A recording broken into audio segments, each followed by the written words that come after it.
Egypt was one of the earliest of the great civilizations which arose independently on Earth 5,000 years ago.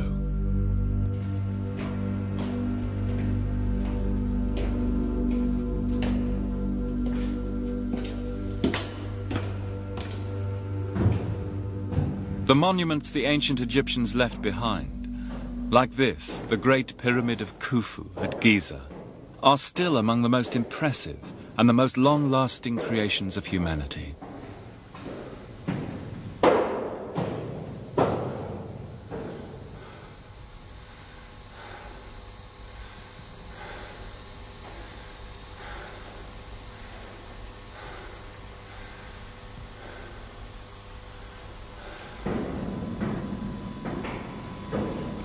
In the pyramid are enshrined some of the central concerns of their culture, concerns shared by all civilizations, even by the modern West.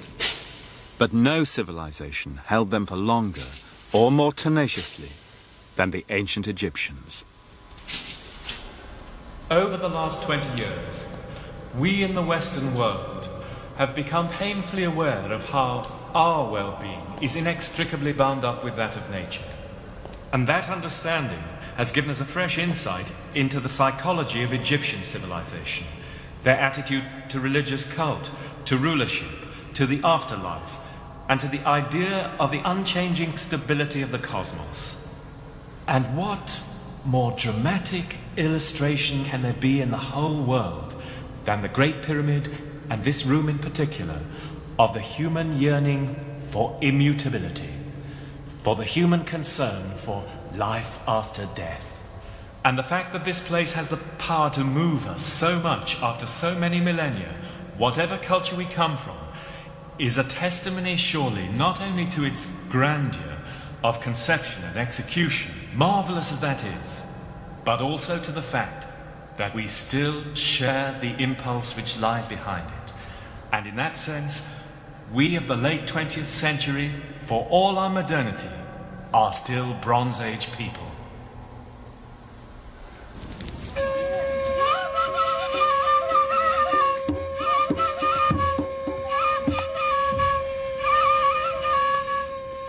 Since ancient times, the Egyptians have experienced so many changes, above all in the triumph of Islam, that they might appear now to be cut off forever from the age of the pharaohs. But perhaps there is a deeper sense in which a society's ideals are passed on, a habit of civilization.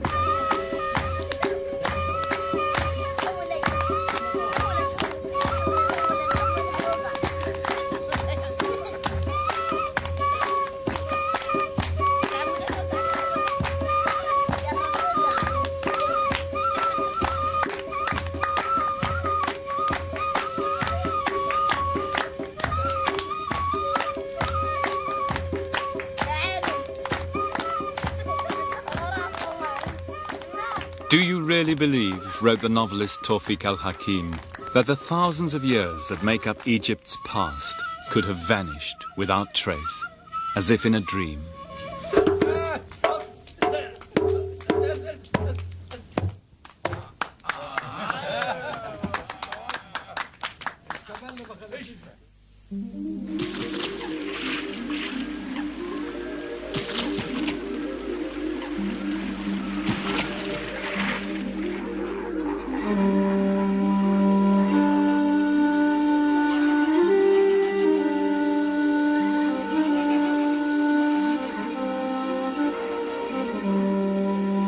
The Nile, said the great Arab traveller Ibn Battuta, surpasses all the rivers of the world in sweetness of taste, in length of course and utility.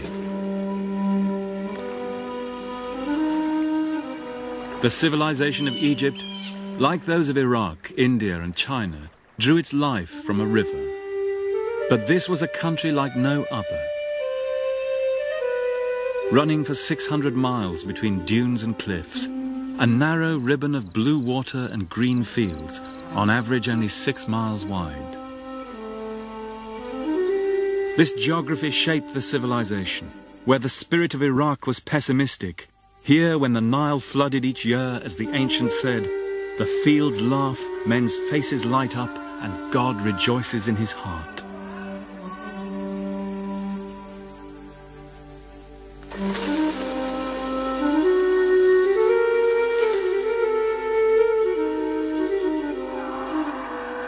From the life-renewing soil left by the inundation, the Egyptians drew a cheerful confidence in humanity, in the permanence and stability of things. Theirs was an optimistic civilization.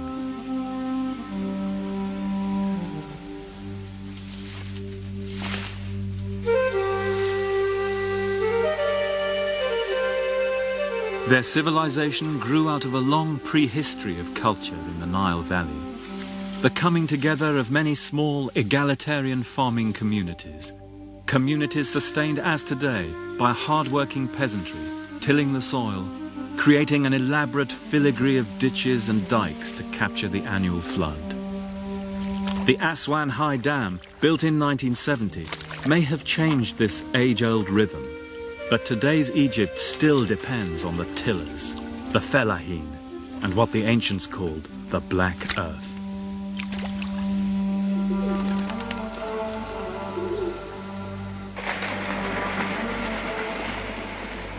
Not long before 3000 BC, these local cultures were unified into a single state, the first in history.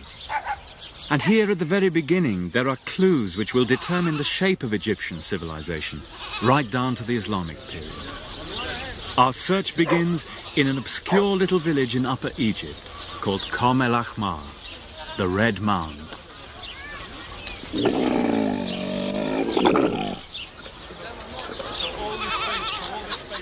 This was the center of a prehistoric tribal kingdom, shrine of a local divinity called Horus, the hawk. Hence its Greek name, Hierakonpolis, Hawk Town. This is the old kingdom town. In 1897, two British archaeologists, Quibell and Green, came here looking for the origins of Egypt. About 20 years ago, the Americans came back to the same place. In a field beyond the village, they made a stunning discovery, a heap of ceremonial pallets and mace heads from the ritual stores of Egypt's first kings. Kings called cobra, catfish, scorpion, hawk. So the old kingdom temple is this whole area here, the Temple of Horus. Yeah. Is that right? Didn't Egypt begin here? The first kings, I think. أول ملك أول هنا ملك هو وجد هنا في القوم الأحمر.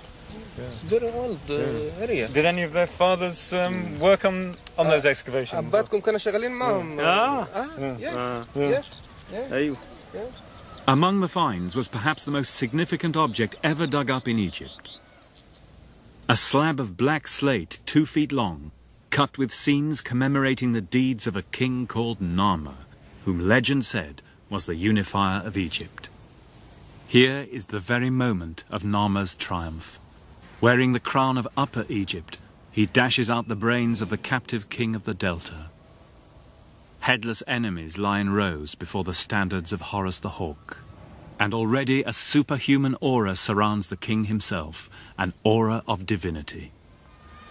90 years on, it's very difficult to see any trace of those momentous discoveries here in the area where the pallets and the mace heads were found. But a year later, Green made an equally intriguing find in the same area. He came across the remains of a large circular mound of clean white sand about 50 yards across and 8 feet high, enclosed by a sloping sandstone revetment. There was evidence of a walkway leading to some central feature. Green thought the dating was prehistoric, before the first kings of dynastic Egypt, and he interpreted the mound as being a symbolic representation of the mound of creation itself, the first island which had risen out of the seas of chaos at the beginning of time, and on which the first life had landed, the hawk.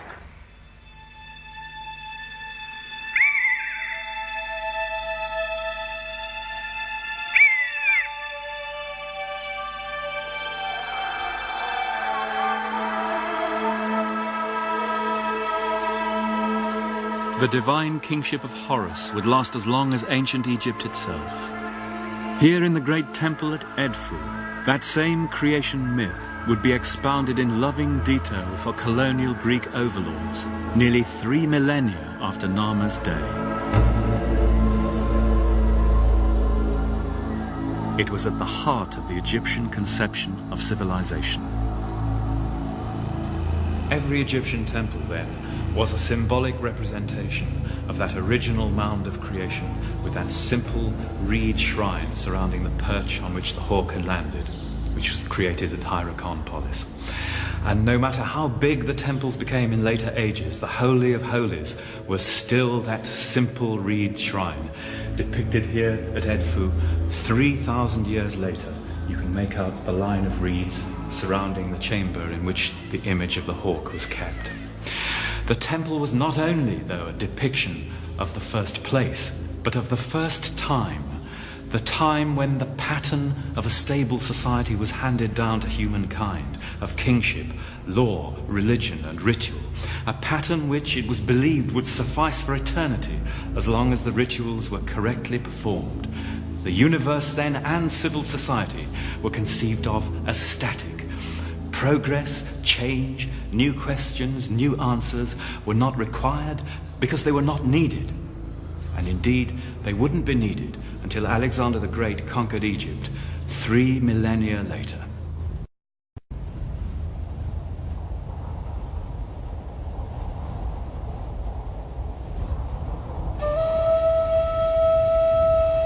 For the Egyptians, then, divine kingship was the guarantee of a stable cosmos. The same idea can be traced across the world, from Shang, China to Aztec, Mexico. And here at Abydos, those first kings of Egypt were buried with immense brick mortuary temples, like earthly palaces. And so the key themes of Egyptian history were laid down. Centralized power, royal rituals, and the cult of the dead intertwined to form the ideology of the world's first state. Themes still potent, even in our own day.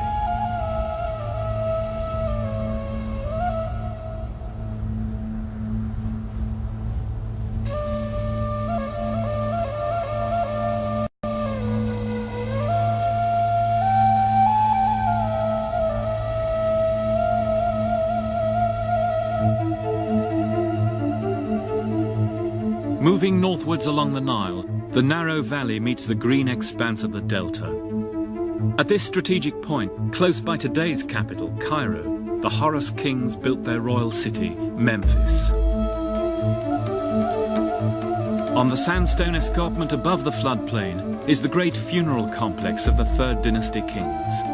Here at Saqqara, the mud brick architecture of Abydos was turned into stone.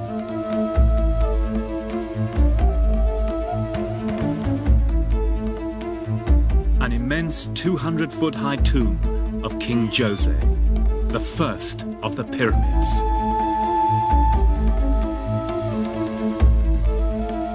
In a handful of generations around 2500 BC, a series of gifted kings, Huni, Senefru, Khufu, Khafre, building bigger and bigger as each seems to try to outdo his predecessor, created the greatest series of funeral monuments the world has ever seen.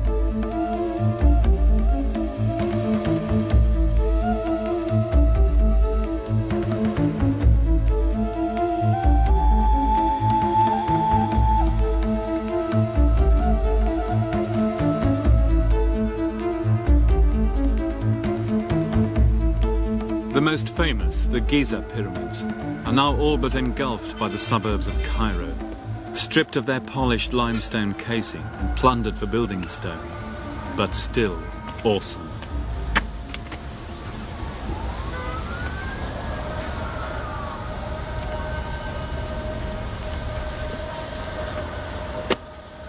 There are many myths surrounding the building of the pyramids. The Hollywood epic version had slave gangs whipped along by tyrannical masters. But Egypt was not a slave society.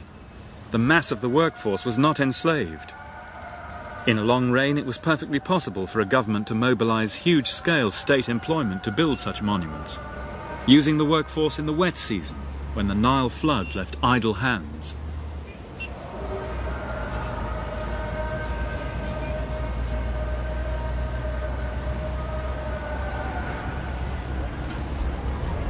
From the graffiti in the quarries, we can get some idea of the character of the gangs who built these pyramids. The tough gang, the boys who stay forever, Khufu's boys. But exactly how it was done, there's very little evidence for. They must have worked from an enormous ramp running from the river, with feeder supports of wood and earth, perhaps, to bring the stones round. The Greek traveller Herodotus, who came here in the 450s BC, said that he was told by tour guides that it took 20 years with the gangs of 100,000 men to do it.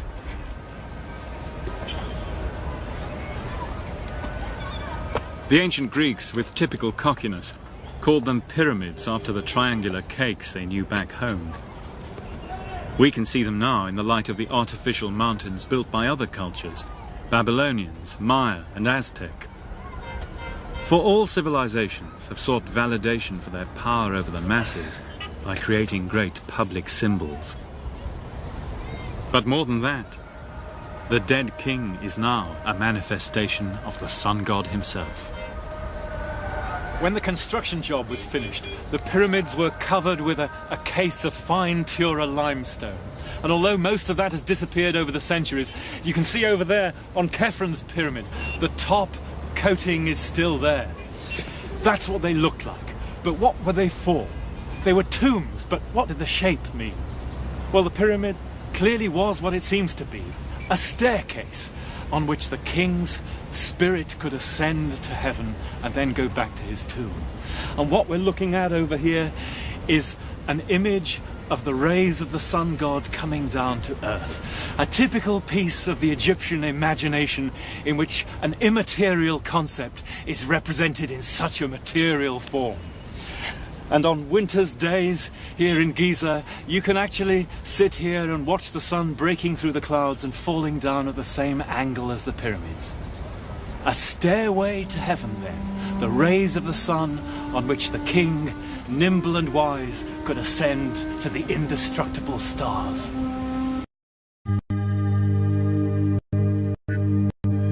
The Egyptians created the world's first unified state. In modern terms, it was a provider state, providing a basic standard of living to all its people through control of irrigation, in return for enormous surpluses to be spent on tombs, temples and palaces.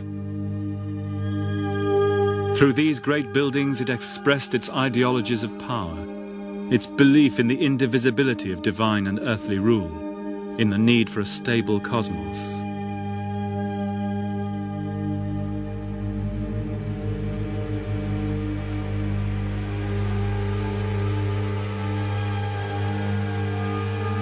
Such ideas may have been essential needs of civilization at the start. And yet even today, almost all of us still live in nation-states with some or all of those same characteristics. Our thinking is still shaped by their religious and social myths, and especially by the myth of the great ruler, king or god. For it was in his name, in the Bronze Age, that the many surrendered power to the few, to live in the condition in which most of the people of the planet still live today.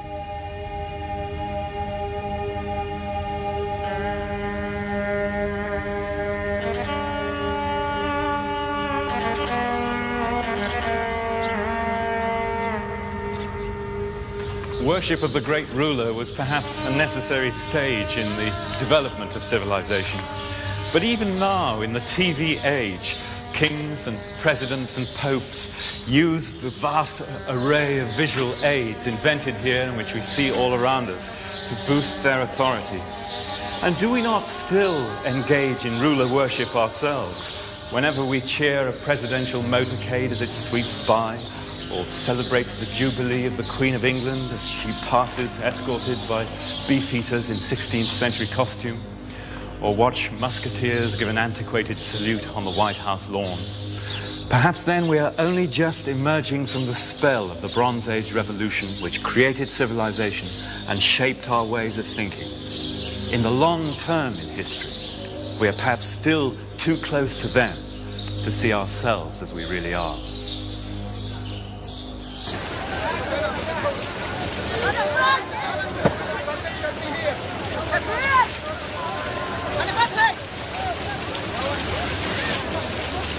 In ancient Egypt, the ties binding people to the state were not only economic, but religious. And the great event in its religious life was the pilgrimage to Abydos. Each year, thousands of people set out for the little town in Middle Egypt to celebrate the resurrection of Osiris, king of the dead.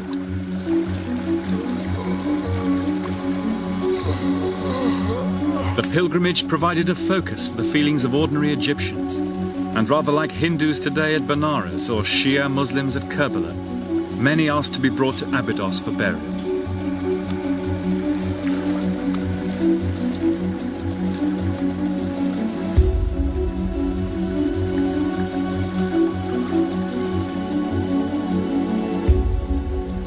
And at Abydos, we find another of Egypt's great legacies to the world.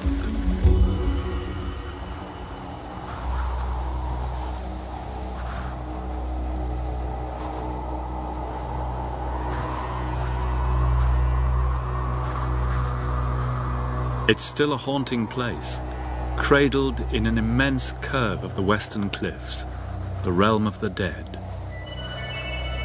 A holy place since prehistory.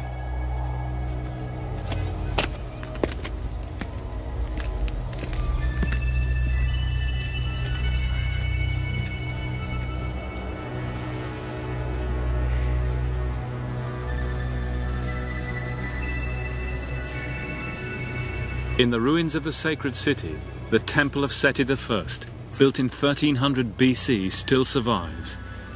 It's one of the peaks of ancient art.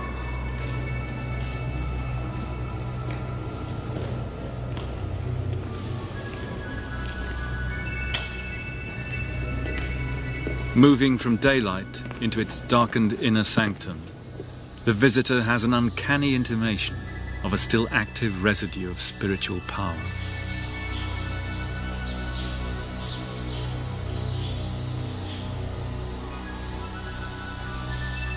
Long before the Christians and Muslims, even ordinary Egyptians came to believe in an eternal soul, in a last judgment, and in resurrection after death.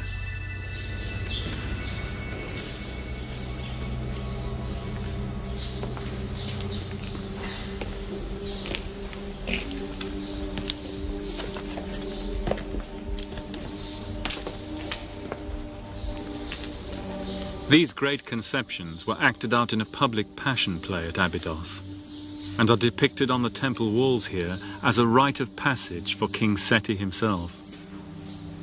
Here too are many motifs familiar to Christians, especially the role of the Divine Mother, Isis. Here Isis is caressing Seti on her knee, and she says to him, "You're my son, come out of me. I have nourished you that you may be lord of the two lands. I have made your body strong in victory against all the enemies who may come against you. Your majesty is king of eternity, a falcon abiding forever." And here's Isis giving the breath of life to Seti, and above her, her words are, "You have made your mansion, your temple, to magnify our nature and adorned it with all kinds of excellent stonework. And your reward for this will be the lifespan of the sky, or as long as Abydos shall exist."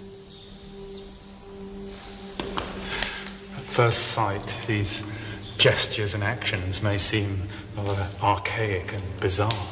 But if you just step back a little and think, for example, what a Muslim or a Buddhist or even a Protestant would make of seeing for the first time a solemn Roman Catholic Mass, then a lot of those tender gestures, which are so familiar to Christians, would lose their meaning. In all religions in the world, simple and often strange gestures can carry profound truths. And it was just the same in Egyptian religion, which certainly did not lack ethical content.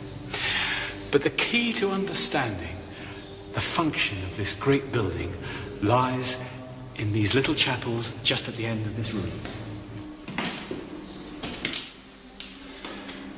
In this inner shrine is the climax to the whole ritual.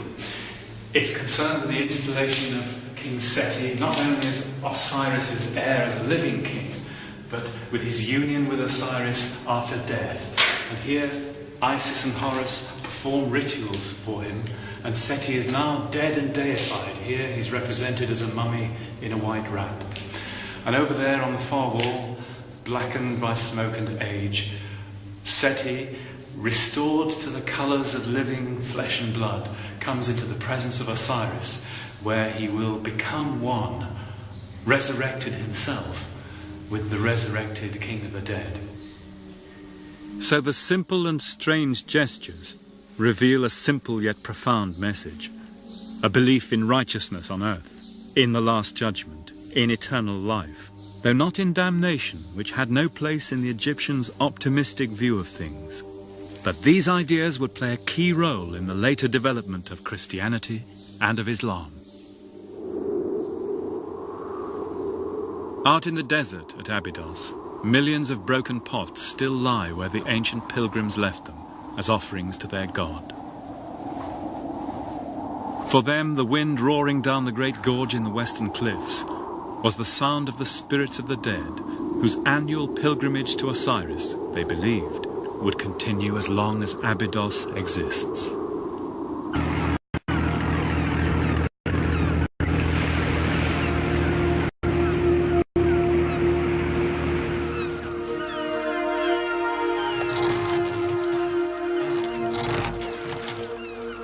In 332 BC, Egypt was conquered by Alexander the Great. And then Egyptian civilization turned away from its immemorial roots towards the sea and a wider world.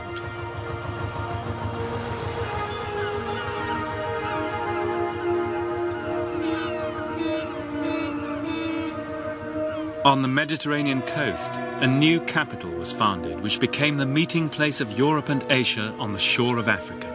Alexandria, the greatest market in the inhabited world, wrote the Roman Strabo. Beacon to traders from all nations who came by land and sea, bearing spices from South India and the treasures of the Silk Route to China. It's paradise here, said the poet Herodas. You can get anything you want. Money, shows, games, women, wine, boys, the best library in the world. In short, all earthly delights.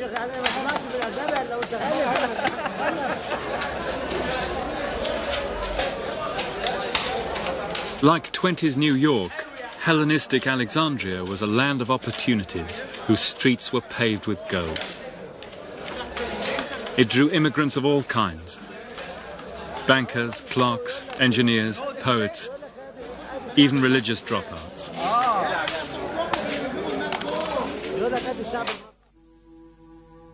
These extraordinary mummy portraits allow us literally to look into the eyes of such people. Even we feel to sense their hopes and fears. Vain and violent, rich and prosperous, it was said, they've only one god here, Mammon.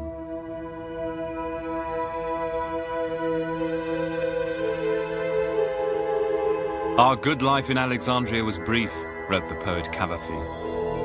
But how potent were the perfumes, how splendid the bed on which we lay, and to what sensual delight we gave our bodies.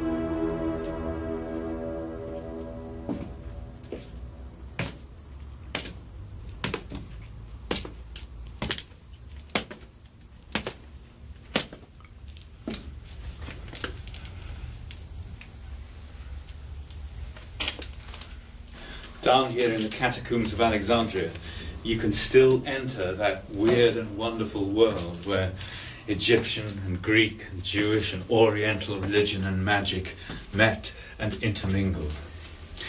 The Greeks who came here to Egypt were very open-minded about the local gods. The deep experience of Mediterranean paganism made it easy for them to identify Amun with Zeus, or to say the Egyptians worshipped Aphrodite, the goddess of love, but they called her Hathor. And how that worked in practice, you can see in this astonishing tomb deep below the streets of Alexandria. At first sight, it looks like a typically Egyptian tomb with papyrus columns and the winged disk of the sun behind and the row of cobras' heads. But when you look closer, you notice human figures in ancient Egyptian poses but with Greco-Roman faces. On each side of the door, guardian serpents, but carrying the snake-entwined staff of Hermes, the Greek guide of souls, and above them, Medusa's heads. And when you go inside the tomb itself, you can see that the sarcophagi are decorated with traditional Greek motifs, bunches of grapes, wreaths, cattle skulls and masks.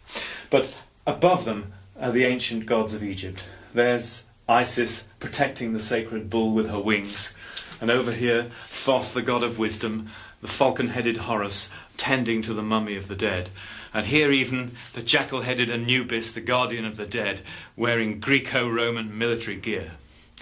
This then is the strange synthesis that emerged in Greek Egypt.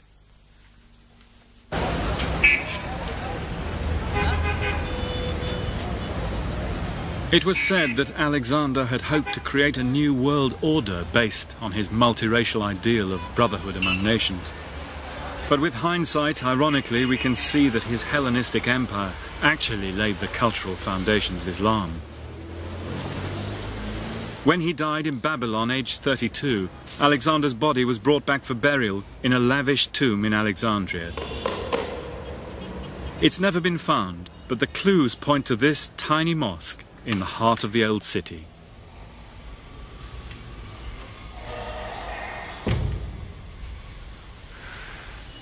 An Arab traveller who came here in the 9th century AD described this place as the Mosque of the Two-Horned Prophet, a strange echo of the ram's horn helmet with which the Egyptian priests of Amun had crowned Alexander the Great. And through the Middle Ages, it was revered not only as the tomb of the prophet Daniel, which is still down there, but also as the tomb of the king and prophet Iskander, Alexander the Great himself.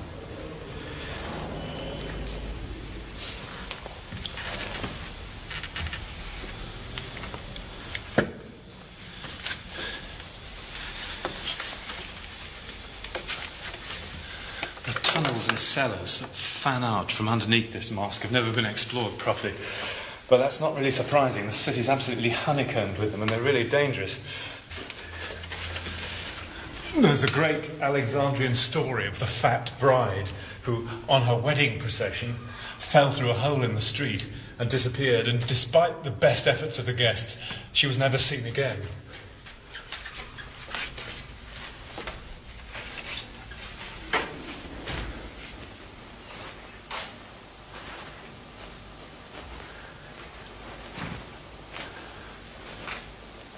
In 1850, a servant at the Russian consulate came down here and got lost in the corridors. When he came out, he said that he'd seen in a gap in the stonework a chamber with a glass coffin and a human body with a gold diadem round its head and fragments of papyrus everywhere. That description closely matches the last classical witnesses of the tomb of Alexander the Great. But suspiciously so. He was probably lying. Nevertheless, it's an intriguing thought that the solution to the greatest mystery in the history of Alexandria could lie somewhere behind one of these blocked-up corridors.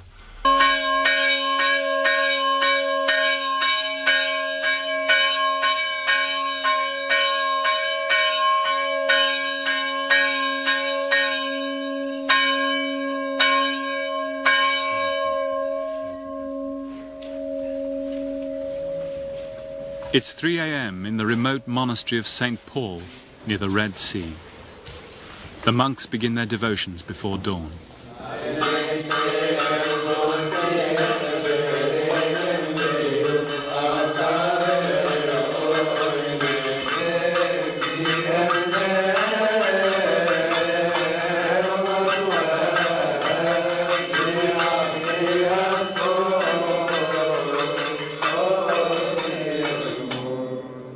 These are Christian Copts.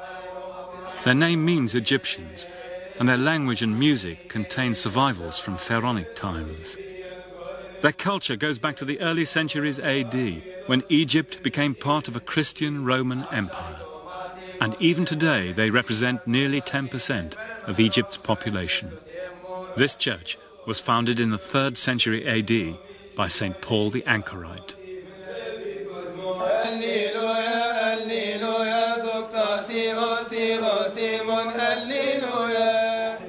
And with the Christians, we come to the second great foreign transformation of the native culture of the Nile Valley. In late Roman Egypt, an upheaval began as momentous as any political revolution. A change in the psyche of Near Eastern culture which has helped shape the Western mind ever since. A vision of life which believed in withdrawal from the world. Monasticism.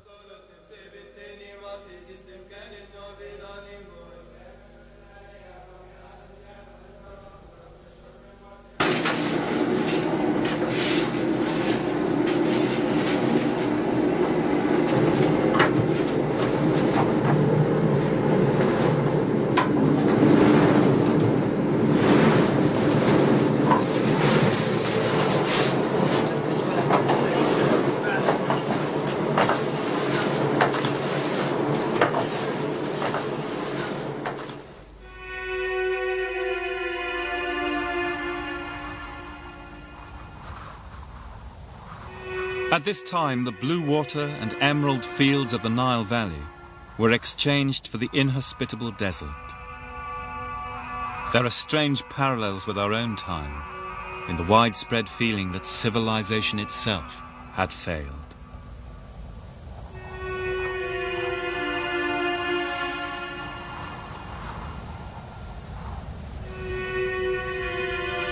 Better cities may arise one day, said the Egyptian philosopher Plotinus. Our children, though conceived in a sinful age, may build better than their fathers.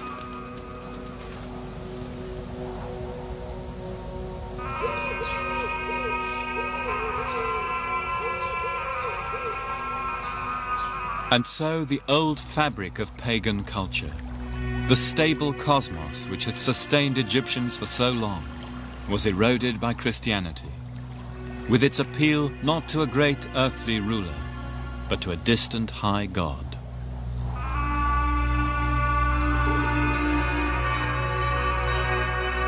This was a time, said one, when we realized how insecure the human condition is.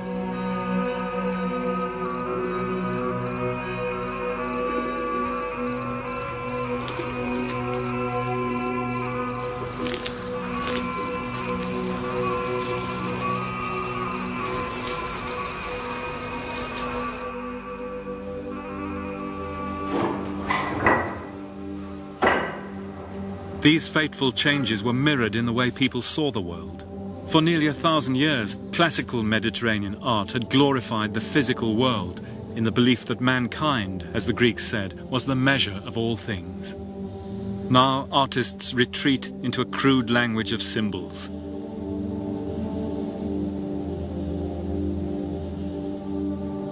To us, in the age of Freud and Jung, it looks like a failure of nerve, a loss of faith in the material world, perhaps even deeper psychic trauma. Everything has gone, said Cyprian. Honesty, friendship, skill in the arts, standards in morals. This vast and wonderful world is heading for destruction.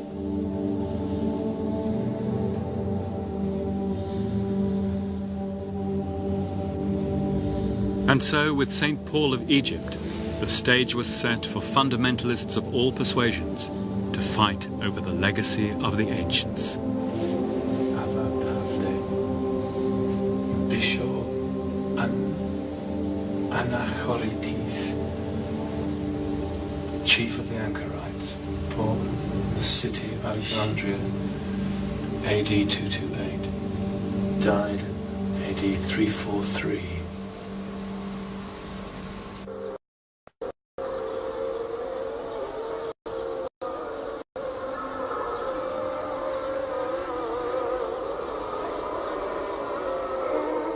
A revolution of the mind was now in process. And out of this crisis, a new religion would emerge as the dominant culture of the whole region.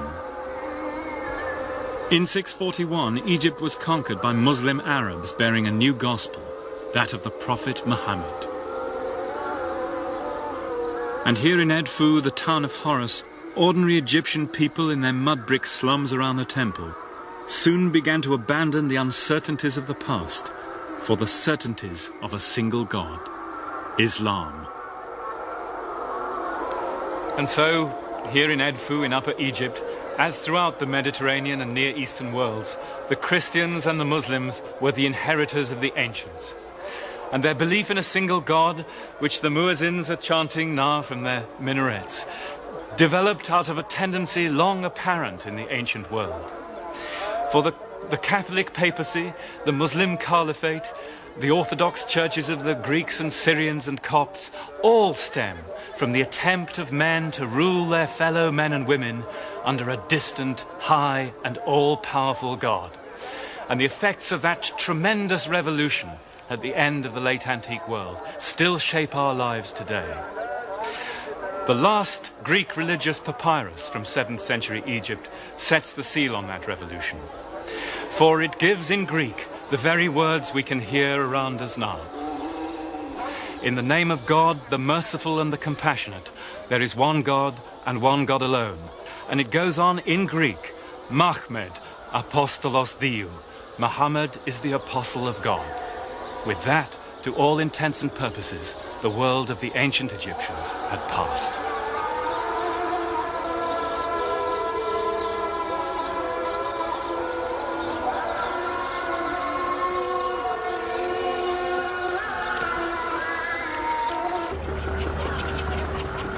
The change to Islam would take many centuries. And out in the countryside, especially in Upper Egypt, the deeper layers of the past are still visible today. It's the eve of the full moon in mid-March, heralding the onset of the heat of summer. And at this time, tens of thousands of people come in from the countryside to descend on the little town of Luxor for a great annual festival.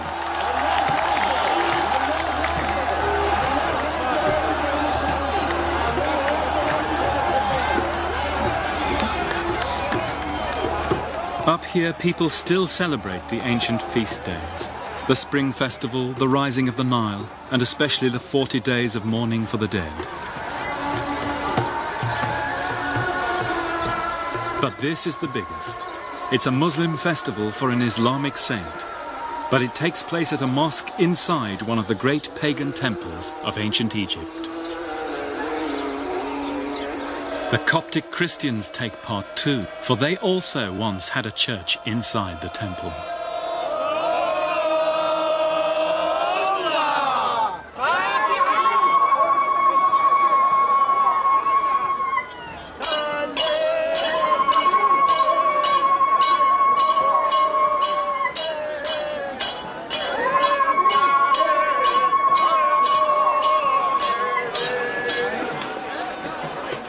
The saint himself, Abu Haggag, died in the 11th century, at the point when Islam was becoming the majority religion here.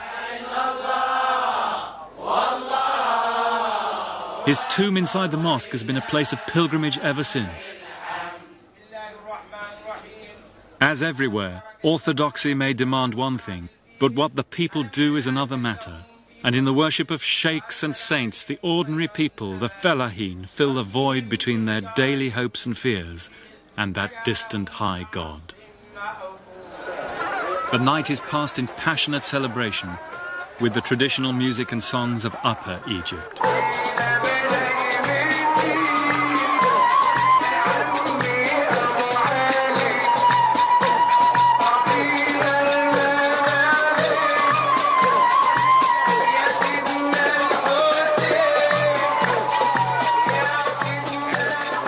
The two lands may have been united 5,000 years ago, but the south is still a distinct country, and tonight a man from the Delta would be a complete stranger here.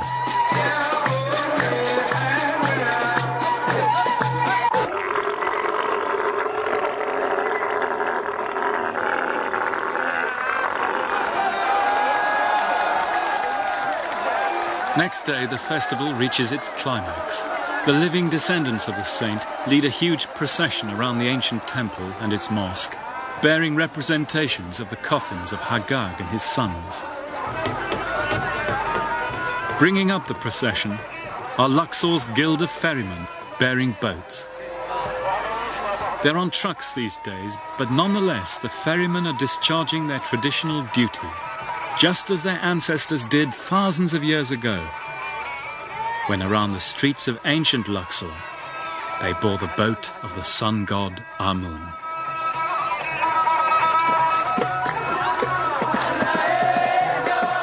The day ends not in solemnity, but in carnival and license.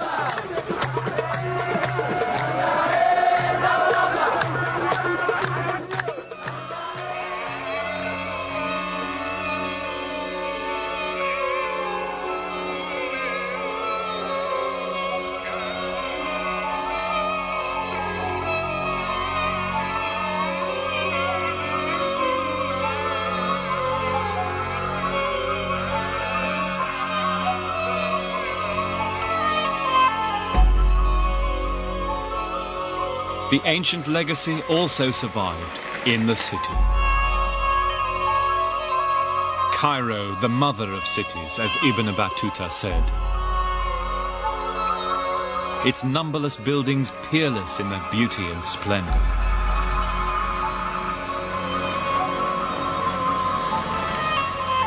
The meeting place of travelers, shelter of the strong and weak, whose throngs of people surge like the sea.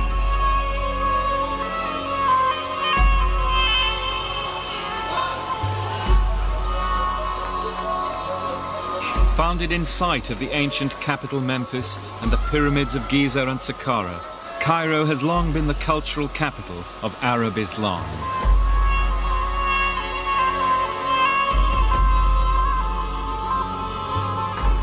And here too, even today, in its mosques and universities, we can still find a living link with the world of the pharaohs.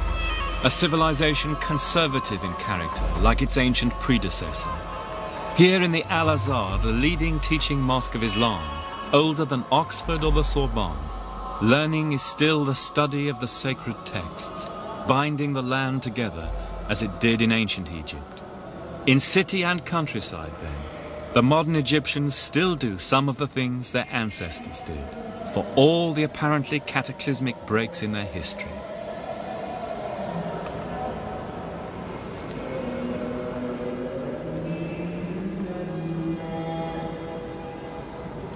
Now here in Cairo in the late 14th century, those questions were examined by the greatest of all Islamic historians, Ibn Khaldun. His concerns were the same as ours in these films, the nature of civilization, its rise and decline. He considered that settled, cooperative human life was the goal of civilization, that it went in cycles of growth and decay like all forms of life. He thought, incidentally, that overconsumption in society was an inevitable cause of decline, but that under certain favourable conditions of geography and climate and the character and customs of the people, culture could acquire a rootedness that he called the habit of civilization. And in all history, Egypt was perhaps the best example of that habit. The pharaohs, he points out, had political power for 3,000 years. They were followed by the Greeks and the Romans, and then the legacy taken on by Islam. So the habit of civilization was continuous here. Nowhere else in the world was it more firmly rooted. And that perhaps explains Egypt's continuing cultural leadership in the Islamic world today. At the beginning lay the early Egyptian state, the first comprehensive attempt in human history to satisfy the needs of men and women to live together in an ordered state with a degree of happiness and material well-being. And so far, it's been one of the most successful.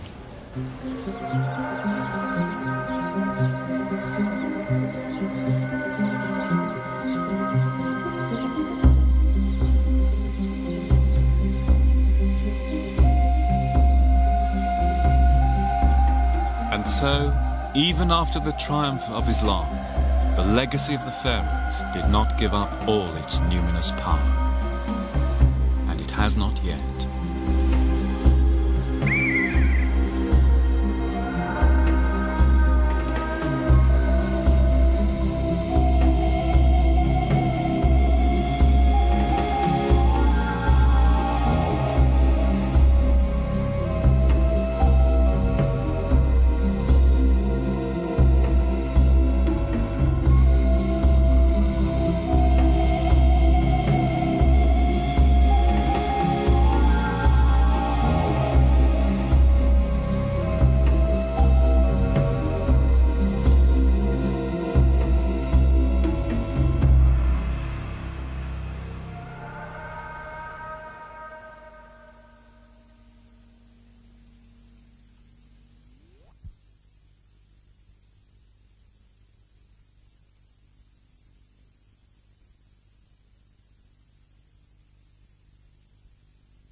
Previously on Rome, rise and fall of an empire. When the empire is attacked by foreign invaders and a deadly plague, Roman citizens blamed the new religion of Christianity for angering the empire's pagan gods. Desperate, Emperor Decius turns to violence, sacrificing the lives of Christians to win back the gods' favor. Now, threatened by barbarian attacks on all fronts, the people of Rome live in constant fear. As the crisis deepens, insurgents seize control, dividing the empire against itself. Until a new ruler emerges. His name is Aurelian, and he unifies the fractured empire using its greatest reservoir of strength, the army.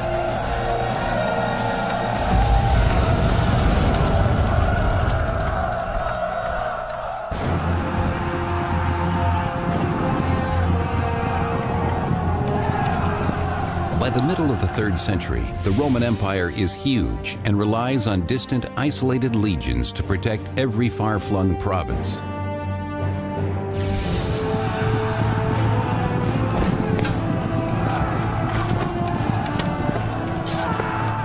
The troops at this point were forced into a situation where they often had to rely on self-help. The imperial superstructure was very far away from them. Emperors made it to frontier conflicts often after they had mushroomed entirely out of control. In the absence of the emperor, the soldiers sometimes take leadership matters into their own hands. The emperor can't be there, so there's a bit of drift, and so somebody arises who is able to do the job for him, and probably will call themselves an emperor in order to rally local support, to beat back the barbarians who are threatening the integrity of the provinces. Having dared to raise their own emperors, the powerful border armies now declare independence from Rome. As these armies break away on the eastern and western frontiers, forming their own empires, Rome's northern frontier is attacked by the Alemanni barbarians in 269 AD.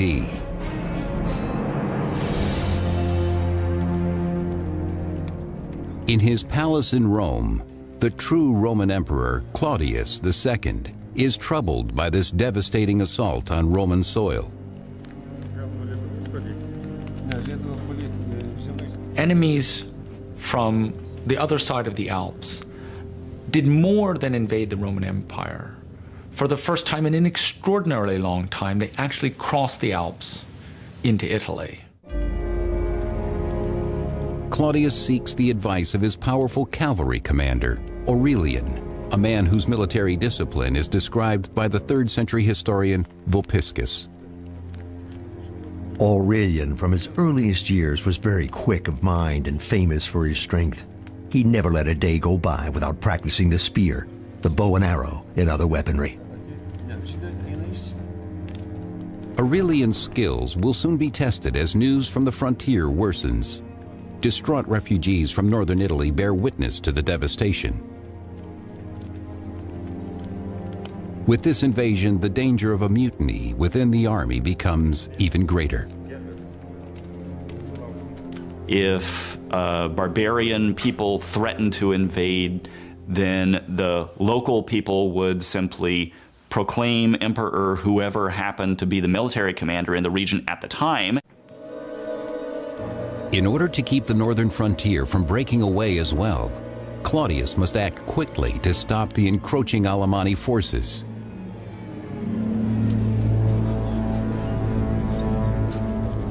In the Alemanni camp, the barbarians celebrate, reveling in the rich spoils taken easily from a weakened Roman Empire, including Roman women and children they intend to use as slaves.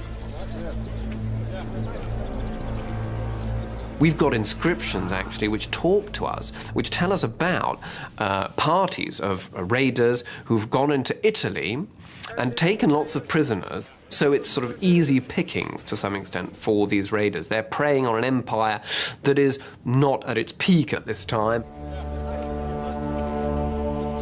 The groups of Alemanni are led by powerful chieftains who ensure their warriors' loyalty by rewarding them with slaves of Roman blood. But the barbarians' greed knows no end.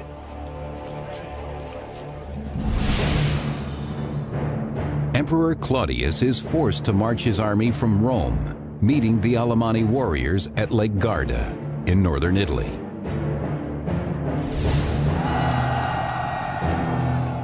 Claudius and his men face a brutal enemy, 4th century historian Ammianus Marcellinus. Rushing forward with more haste than caution, they threw themselves on our squadrons of horse with horrible grinding of teeth and more than their usual fury. Their hair streamed behind them, and a kind of madness flashed from their eyes. Emperor Claudius is also severely outnumbered, but he has a secret weapon at his side, the powerful cavalry commander Aurelian.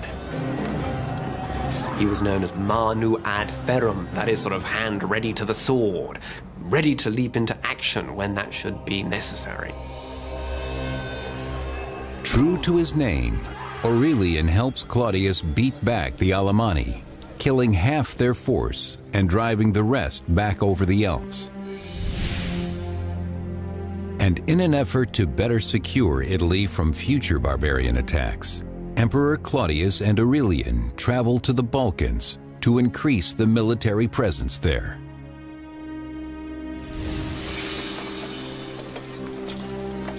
But while on campaign, Emperor Claudius contracts the plague. Claudius's reign was short. He ruled from 268 to 270. He had a signal military success in the year 269, heavily advertised at the time and much talked about later. But this success, the defeat of the Alemanni, is not enough to restore the empire. As Emperor Claudius's life slips away, it is clear that this task must fall on his trusted general, Aurelian.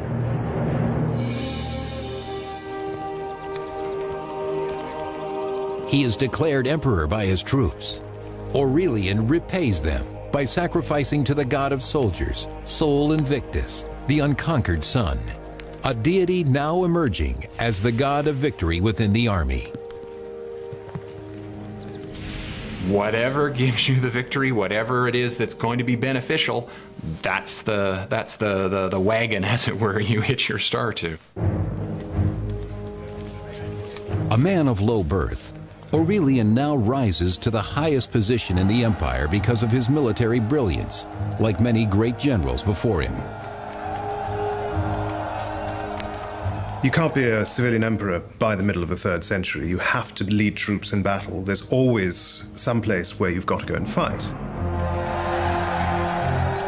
Aurelian will need the loyalty of the soldiers and the strength of their god as he faces a familiar enemy. In 271 AD, the bloodthirsty Alemanni return, ravaging northern Italy and making it as far as Piacenza. Aurelian and his army race west to cut off the barbarians, sending ahead an offer to negotiate.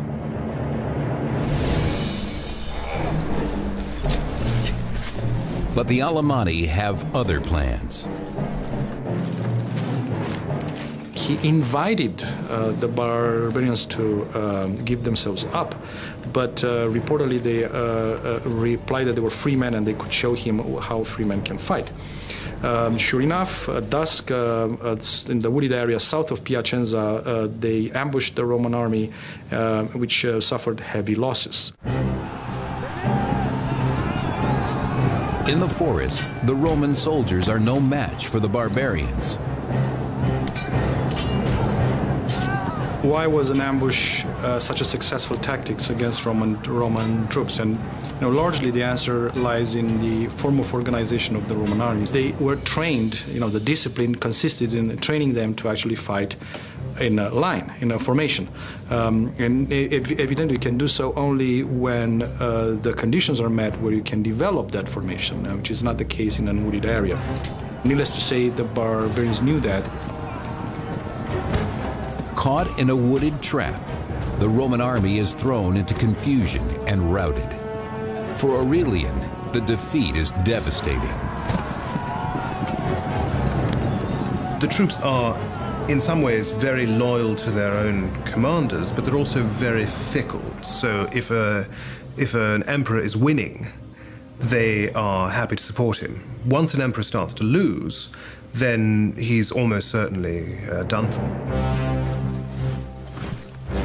Aurelian rallies what troops have survived, praying that they will remain loyal. He needs them now more than ever to keep the Alemanni from reaching the city of Rome.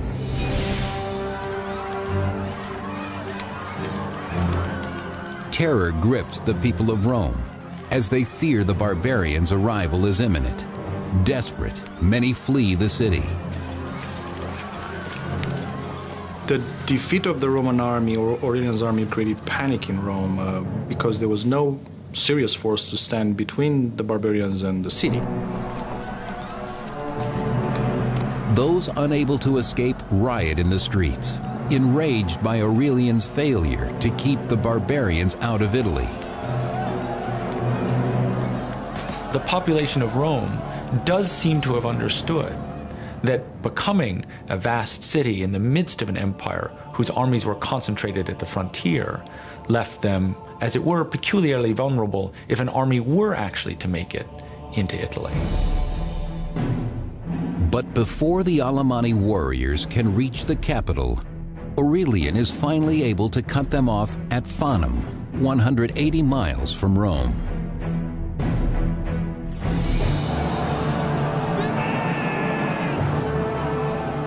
After his recent defeat, Aurelian must win back his army's loyalty with nothing less than absolute victory. Emperors had always relied upon the support of the army. And emperors may have presented themselves as champions of the Republic, but the reality, the underlying reality of imperial powers, it always depends upon the army. Together, Aurelian and his soldiers teach their barbarian foes a lesson in Roman discipline. They learned now that whenever there was an opportunity for the Roman army to develop in tight formation, they had no chance. Overwhelmed, many barbarian warriors die a watery death in the Metaurus River.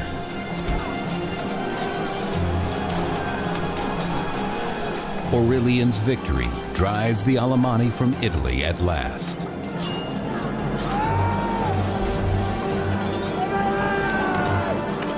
It's also regaining confidence, and no doubt his triumph served to boost morale at a time when it had been greatly shaken. But Aurelian's hard-won triumph in Italy is quickly overshadowed by news of rising conflict from the city of Palmyra on the empire's eastern frontier.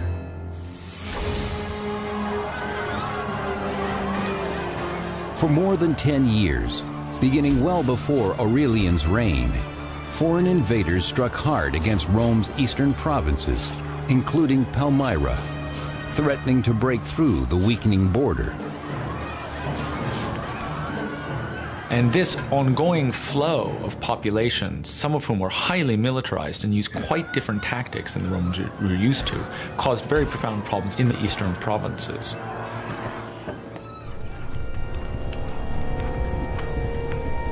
On the edges of the Syrian desert, far from the protection of Rome, the people of Palmyra have faced the devastation of their army alone. These opponents, they also are taking advantage of the absence of the emperor to take over, to roll back the frontiers, which they do successfully, and to extort payments from the Romans. Counting the bodies of their dead, the Palmyrines finally grew weary of waiting for help from a distant Rome. These people in these various areas who are threatened by invasion, they wish they were better protected, so they call upon local defenders to take on the role that the emperors seem unable to do, because the emperors can't be everywhere. In a blatant act of revolt, the Palmyrene army took matters into its own hands.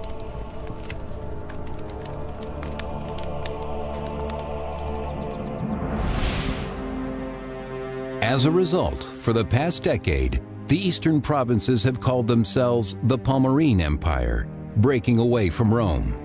Now they make a direct threat against Emperor Aurelian by taking the fertile Roman land of Egypt.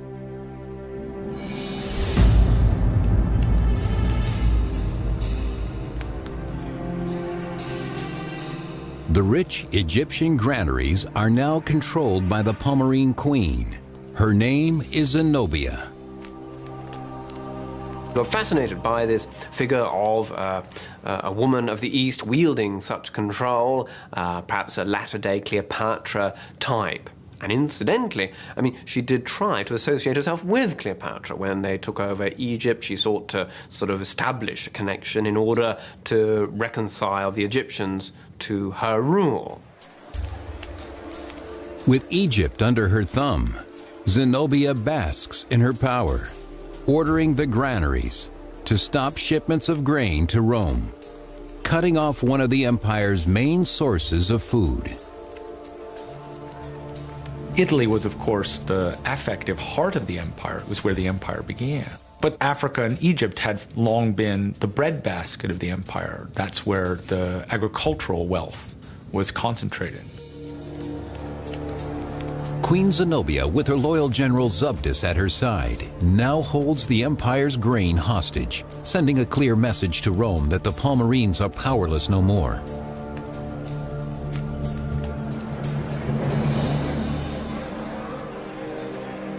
Zenobia's power play strikes deep. In Rome, Aurelian finds the people desperate and starving for lack of grain. Though he orders his troops to share their bread with the masses, it is not enough. Naturally, Egypt was the granary of Rome, and therefore any interruption to the grain supplies to Rome was a huge threat to any emperor, particularly one who had already had strife to deal with in Rome. The threat of famine leaves Romans restless and angry. Having lost territory to the armies of the East and West, the empire now faces rebellion in Rome itself. Soon the Romans turn against their emperor Aurelian. The violence, by the way, that this rebellion sparked was on a level not seen since Republican times. Aurelian has no choice but to unleash his own savage warriors against the insurgents.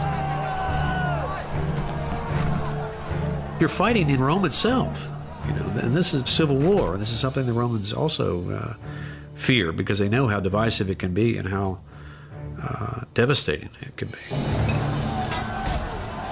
Unaccustomed to battling inside a city, Aurelian soldiers struggle. Though virtually unbeatable on open battlefield, the Roman army once again shows its weakness when tight formation cannot be maintained. The actual war, the struggle itself, would have been in an urban context. And of course, for the Roman soldiers involved at Aurelian's disposal, this must have been highly unusual. I mean, ancient battles were not typically urban struggles, street by street fighting, and this is where your trained soldiers would have greater difficulty. But in the end, Aurelian puts down the revolt decisively. The 4th century historian Eutropius. Aurelian suppressed them with the utmost severity. Several noblemen he condemned to death. He was indeed cruel and bloodthirsty, and rather an emperor necessary for the times than an amiable one. Aurelian executes the rebel leaders, reminding the people of Rome that he is their ruler.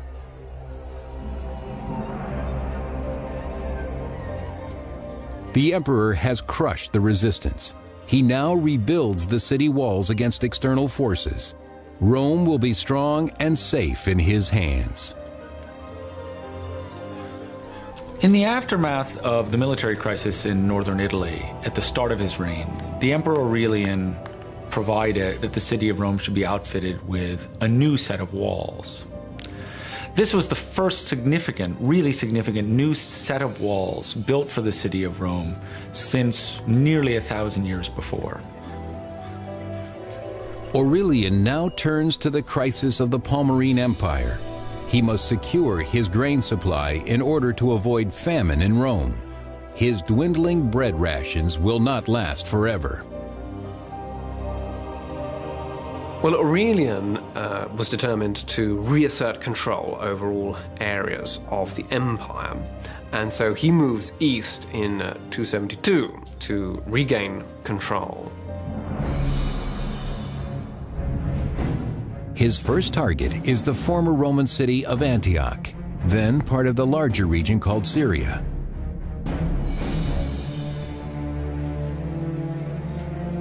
Antioch is a bustling city, invaluable to Rome as a wealthy center of trade.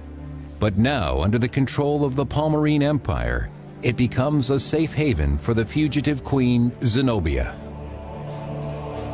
Zenobia and her generals knew for sure that Antioch would be the first city, the first thing Aurelian would have to conquer upon entering Syria.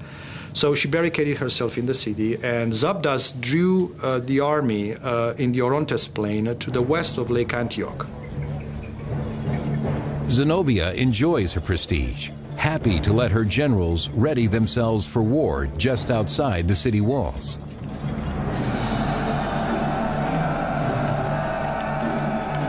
There, Zenobia's general Zabdas meets Aurelian's army on the battlefield.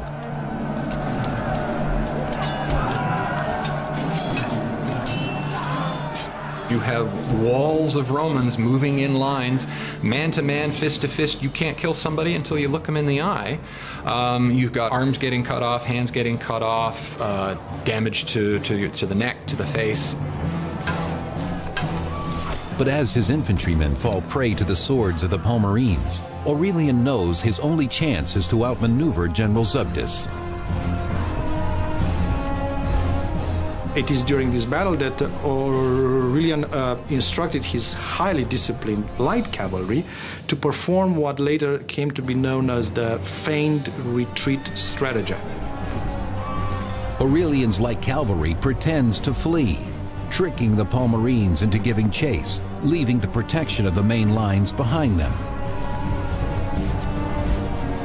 At which point the Roman cavalry turned back and cut them to pieces. In any case, indeed, the Palmyrean cavalry was destroyed and the road was open to Antioch. General Zabdas orders the surviving Palmyrene troops to retreat. Zenobia and her generals head toward Palmyra. Aurelian gives chase, determined to catch the queen before she reaches her home city.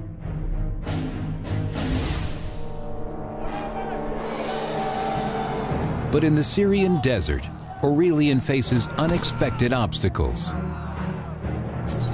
You have to remember this is summer. It's hot in the desert. So harassed by both the hot summer and the Arab nomads that had remained loyal to Zenobia, Aurelian and his army pursued or pushed to Palmyra. But an arrow wound delays Aurelian's pursuit, giving Zenobia time to secure herself in Palmyra. Cursing his nomad attackers, Aurelian vows to capture their queen.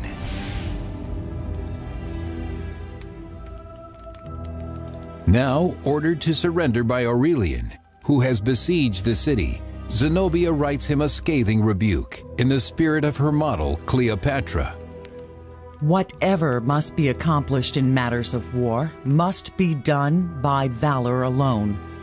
You demand my surrender, as though you were not aware that Cleopatra preferred to die a queen rather than remain alive, however high her rank. Despite her bravado, the proud queen knows she is not safe for long in the city. She quickly packs for travel.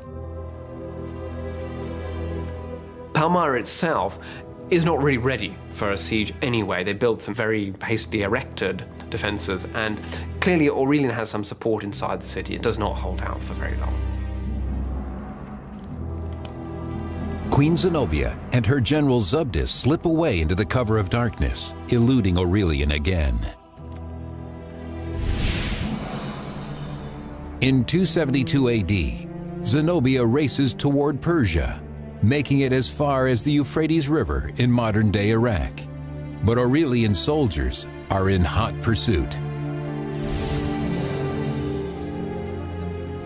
On the banks of the Euphrates, the queen offers the boatmen gold to cross the river, but even her desperate threats are too late to save her. She was intercepted and captured by the Roman cavalry. They took Zenobia, her advisors and generals, as prisoners of war and put them on trial. Bound to prevent escape, Zenobia knows she will soon face Aurelian.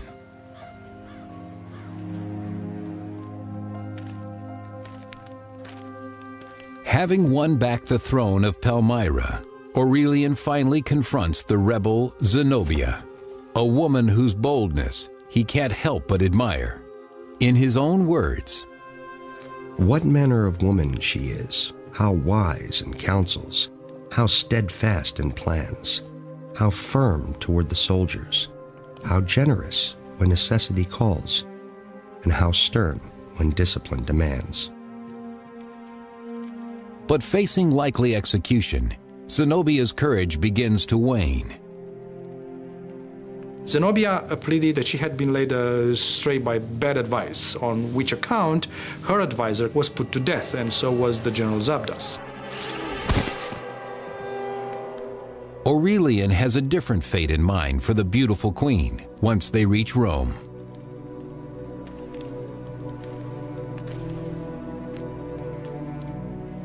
But before leaving Palmyra, Aurelian visits a temple where he will pay tribute to one god alone, the god of soldiers, Sol Invictus, who has ensured his victory on foreign soil. He clearly had in mind an alliance between him and the sun god that was responsible for his successes in Palmyra. He presented himself on his coins in terms of an association of the emperor to the god, Sol Invictus.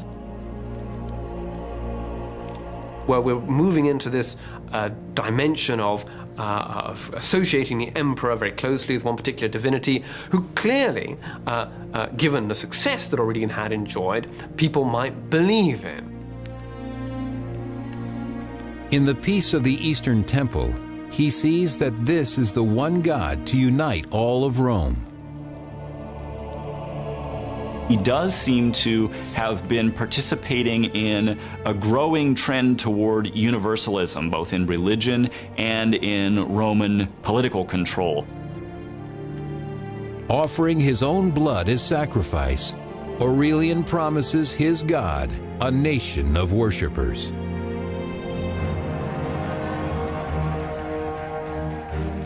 Having taken back the East and restored Rome's ration of free bread, Aurelian is welcomed back to Rome, a hero.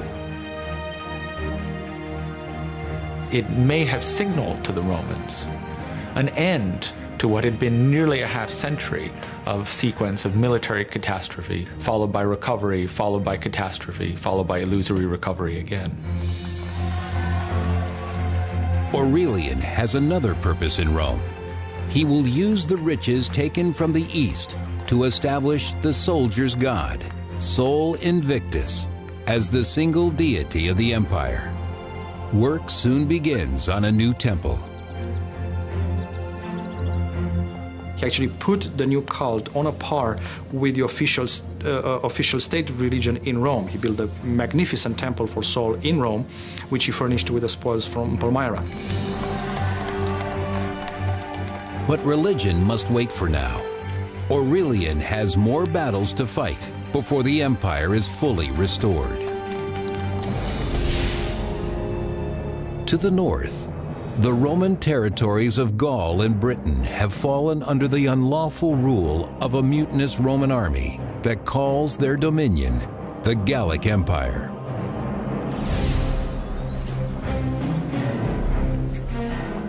Resembling their barbarian foes more every day, the Gallic soldiers scorn Roman honor, naming the arrogant Roman general Tetricus their emperor.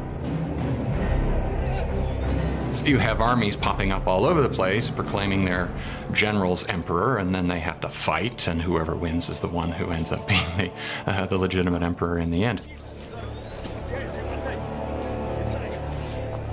The separation of the Gallic Empire was, of course, frightening for Romans. It was a major loss. It was humiliating to have such a significant portion of the traditional Roman Empire in another man's hands.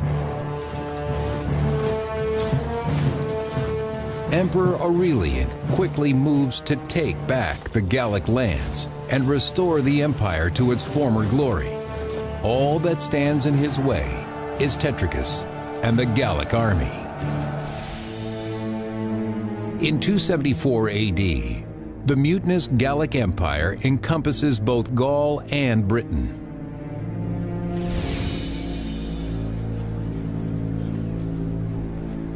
There, the soldier Emperor Tetricus and his army have become indistinguishable from their barbarian enemies. Undisciplined, they revel in the torment of their prisoners.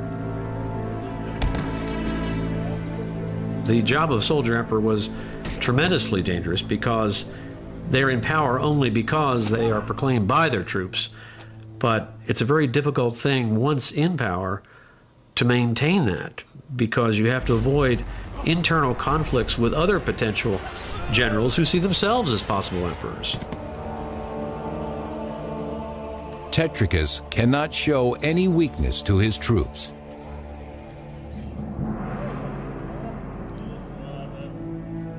But in the privacy of his palace, Tetricus consults his advisors, trying to determine where his next rival will come from.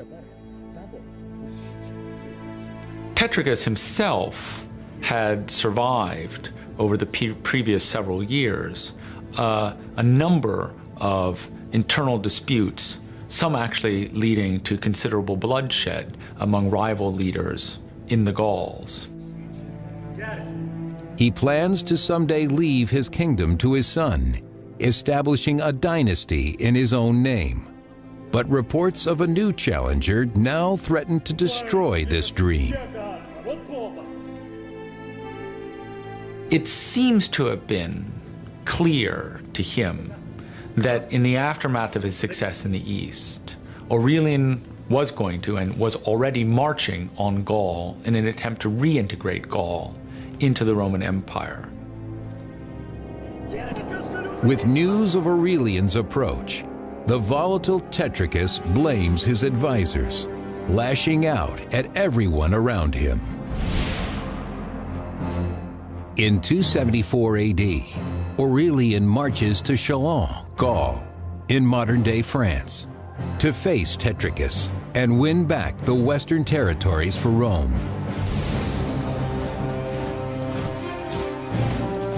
Aurelian and his men meet Tetricus in the forests of Chalons, where the fighting is fierce.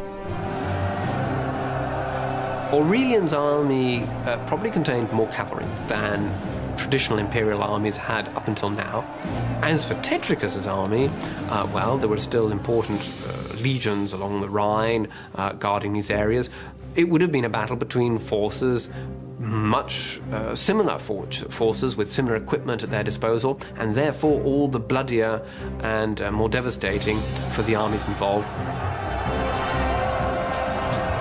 It is Tetricus's army that now bears the brunt of Aurelian's vengeance. Having dared to name another as their emperor, it is they who remain the greatest threat.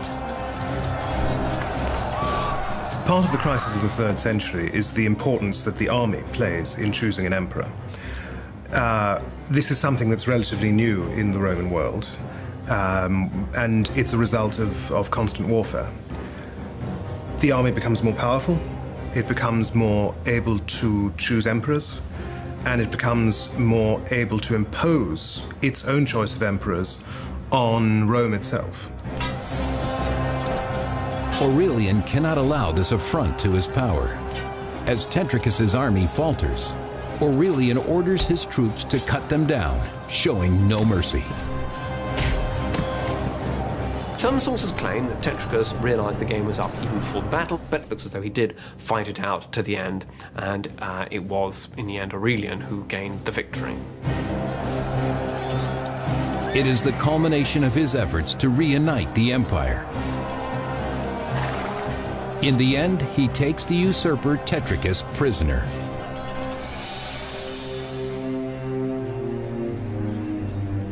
And as with Queen Zenobia of Palmyra, Emperor Aurelian spares Tetricus's life. And for Tetricus too, it was surprising that, particularly an opponent in civil war, opponents in civil wars were usually represented a great danger. They might, after all, turn against you later. So Aurelian displayed remarkable clemency in sparing the lives of both of these opponents. Tetricus's Gallic army is not so lucky, for it is they who have raised a rival emperor in the West, and now they will pay the ultimate price for their treason. Aurelian was a great disciplinarian, it seems. He tolerated no mutinies on the part of soldiers. He drove them hard, but was respected by them. To maintain his own soldiers' respect, Aurelian knows his punishment of the captured Gallic soldiers must be brutal and complete. Not one is spared. Aurelian was both a successful military commander and in some respects, as perhaps one had to be, a fairly savage one. And yet, his treatment of Tetricus was remarkably generous. It is in this generous spirit that Aurelian returns victorious to Rome.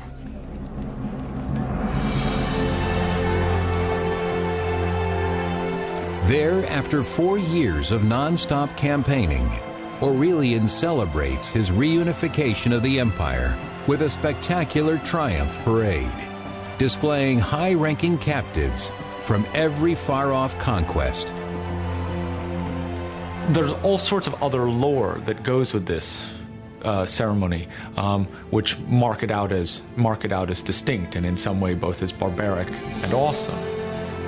The presence of the Emperor Aurelian in Rome and the presence of the Emperor in order to celebrate an actual military victory was a novel event for its entire generation. The defeated usurpers Zenobia and Tetricus are paraded as well, evidence of Aurelian's successes in the East and West. It was a humiliating spectacle to be paraded through Rome as a captured enemy leader. It implied, as it were, that probably you lacked the courage to have died in battle. Humiliated though they may be, Zenobia and Tetricus and the other captives are allowed to live by the generous Emperor Aurelian. He also shows his generosity to the people of Rome. Aurelian himself distributed largely the bread, the pork meat, but also, we are told, white tunics of Egyptian and African cloth. So it was clearly a very generous display of force there.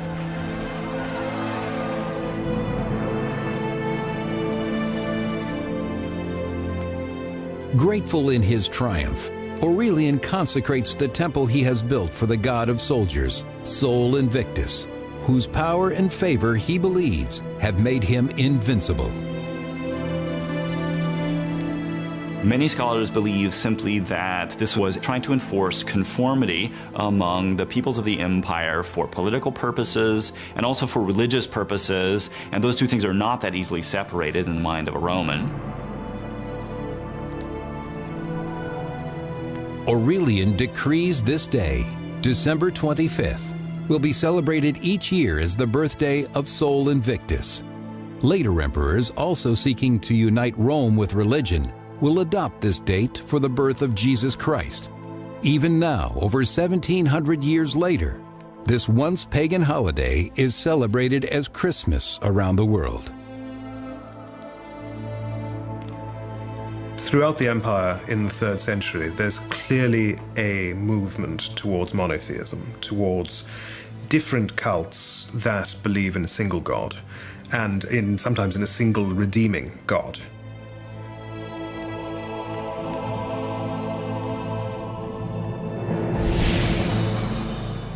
The United Roman Empire now stretches from Palmyra to Britain.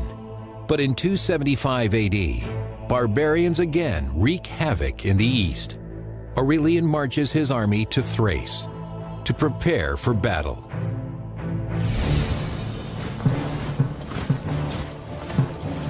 Aurelian is a fascinating figure. He was a very energetic and dynamic individual. If you think of all the places in which he campaigned in his life, he must have had tremendous energy. It is this drive and energy that earn him the loyalty of his troops. Aurelian is very successful as a military leader. He knows his troops. He works very effectively with them. I'm sure he rewards them on a regular basis. He can, I think, depend on a significant ongoing support from the soldiers. They trust him. You know, they see him as their leader. Having brought these soldiers the glory and honor of unimaginable victory, Aurelian never suspects the betrayal that festers among their ranks.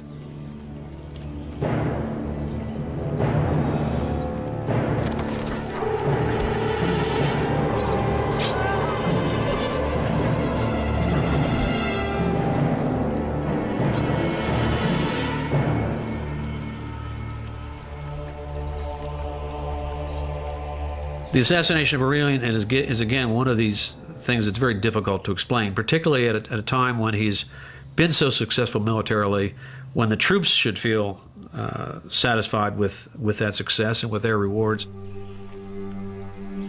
Their treacherous act leaves the empire in shock.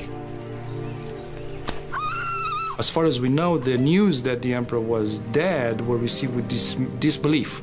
And a lot of sadness. He was buried with great pomp in a magnificent tomb at the very spot where he was assassinated.